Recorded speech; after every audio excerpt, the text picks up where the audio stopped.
ఓం నమో నారాయణాయ నమశివాయ. మహాభారతంలో వనపర్వంలో వచ్చేసి ఉప్పర్వంలో అరణ్యపర్వంలో ఉన్నాం. అందులో 2వ అధ్యాయం అండి.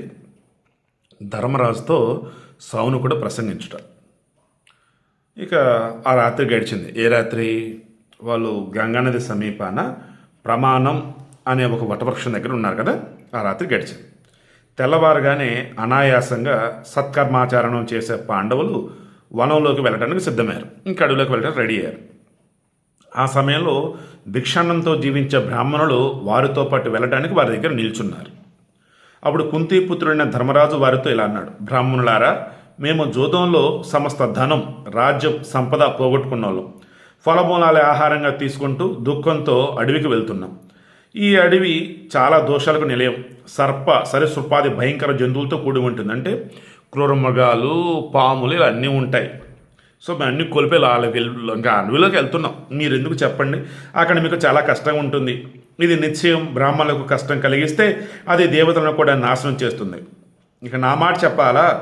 అందువల్ల బ్రాహ్మణులారా, ఇక్కడ నుండి మీకు ఇష్టమైన ప్రదేశానికి తిరిగి వెళ్ళండి. వద్దయ్యా, మీ బ్రాహ్మణులకి ఏదైనా ఇబ్బంది కలిగితే మహాపాపం, నాకు మీరు వెళ్ళిపోండి అయ్యా వెనక్కి అంటున్నాడు. అప్పుడు బ్రాహ్మణులు అంటున్నారు: రాజా, మీరు ఎక్కడికి వెళ్తే అక్కడికి మేము రావడానికి సిద్ధంగా ఉన్నాం. మేము నీకు భక్తులం. సద్ధర్మం పట్ల దృష్టి గల మిమ్ములను విడిచిపెట్టడం మాకు తగదు. అలాగే మమ్ములను నువ్వు విడిచిపెట్టొద్దని అంటున్నారు. మేము నిన్ను విడటం కరెక్ట్ కాదు, నువ్వు మమ్మల్ని విడటం కరెక్ట్ కాదు, నువ్వు మంచోడవే, నేను ఇతూ ఉంటామే అంటున్నారు.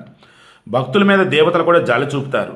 అందున ప్రత్యేకించి సదాచారాన్ని అవలంబించే బ్రాహ్మణుల మీద తప్పక జాలి చూపుతారు. ఇక ధర్మరాజు అంటున్నాడు: నాకు బ్రాహ్మణుని యందు మిక్కిలి ఉత్కృష్టమైనటువంటి భక్తి ఉంది. ఏ సహాయ సాధనమైనటువంటి నా స్థితి నన్ను బాధిస్తుంది.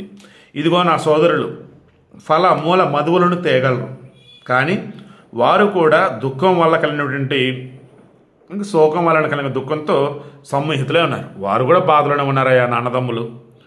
ద్రౌపది గారిని అవమానం చేతను, రాజ్యాభరణం చేతను నా సోదరులు మిక్కిలి దుఃఖపీడితులే ఉన్నారు. అందువల్ల వారికి ఇంకా కష్టాల పాలన చేయడం నాకు ఇష్టం లేదు. ఇప్పటికే రాజ్యం కోల్పోయారు, సమస్త సంపదలు పోయాయి. ద్రౌపది జరిగిన అవమానంతో మేమంతా అల్లల్లాడిపోయి ఉన్నాం. ఇంకా నా అన్నదమ్ములని బాధ పెట్టలేనయ్యా. ఇంకా మరల బ్రాహ్మణులు అంటున్నారు: చూడు రాజా, మా పోషణను గురించిన చింత నీకు అక్కర్లా. మేము స్వయంగా మా అన్నాది కళను సమకూర్చుకుని మేము వెంట వస్తాం. మీరు మాకు తిండి పెట్టే విషయం ఏమీ ఆలోచించవద్దు. మా తిండి తిప్పలు మేము పడతాం. మేము కేవలం నీతో ఉంటాం, అది చాలు మాకు అన్నారు. ఇష్టమైన ధాన్యంతోనూ జపాలతోనూ నీకు శుభాన్ని కలుగజేస్తాం. అందమైన కథలతో నీతో పాటు ఆనందంగా ఉంటాం. చక్కగా ఏంటి పండ్లు, మాకేదైనా దారులు ఏదైనా ధాన్యం లాంటి దొరుకుతుంది, మొత్తానికి సంతోషం బతుకుతామయ్యా అని చెప్పేసి అంటున్నారు. మరి ధర్మరాజు ఏమన్నాడు రేపు డిస్కస్ చేద్దాం.